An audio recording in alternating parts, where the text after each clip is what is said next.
Со 3R трактори, Центарот за управување со кризи и Дирекцијата за заштита и спасување подготвени се да се справат со летните пожари, изјави денеска на прес првиот човек на ЦУК Стојан Ангелов. Исто така Центарот за управување со кризи, Дирекцијата за заштита и спасување имаме изворедна соработка и со Министерството за внатрешни работи, каде што на располагање ни стоат во овој момент 2 хеликоптери, едниот со ведро од 1 тон и вториот со значително поголемо ведро од 3 тона, кои што ги користиме при гасење на пожари.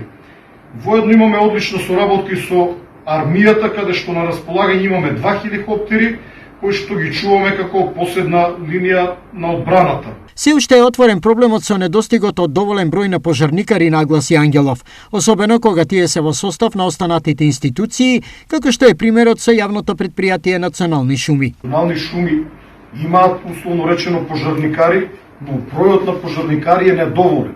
Проблемот е што тие пријавуваат по голема бројка, бидејќи тие со закон се должни на одреден број на жители да пријават одреден број на пожарникари, условно Национални шуми. Оно што кажа Бекин, ќе пријават 40. Фактички ќе ги напишат сите луѓе кои што работат во таа подружница на Национални шуми. Но реално некои од нив имаат здравствени проблеми, некои се возрастни, некои се одсутни и тие во реалноста ја нема таа бројка која што ја декларират. И тука настанува нивниот проблем. Тие сметат дека таму има 40 лица, но во реалноста бројката е помала. За поефикасно справување на евентуалните пожари, но и останатите елементарни непогоди, карактеристични за летниот период, стартува практиката од поставување на сензори и камери во шумските појаси. Ние имаме проект преограничен со Република Албанија,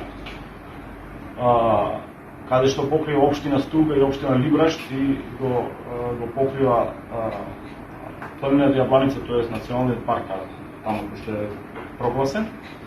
Таму се веќе поставени и сензори и камери. Значи влегуваме во, би кажал, во втората фаза, односно во завршната фаза на проектот, активни се, дават исклучителни резултати.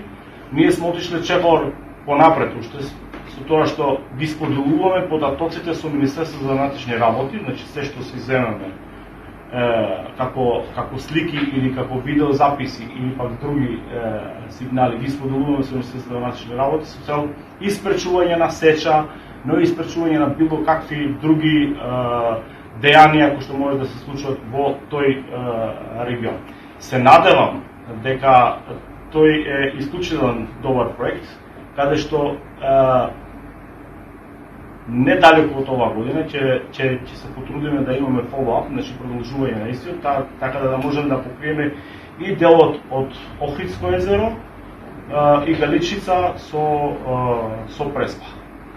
Со надеж дека еден ден ќе успееме и цела држава да ја покриеме. Постојаната координација со локалните противпожарни екипи и локалните власти е неопходна, се истекна на денешната средба со новинарите.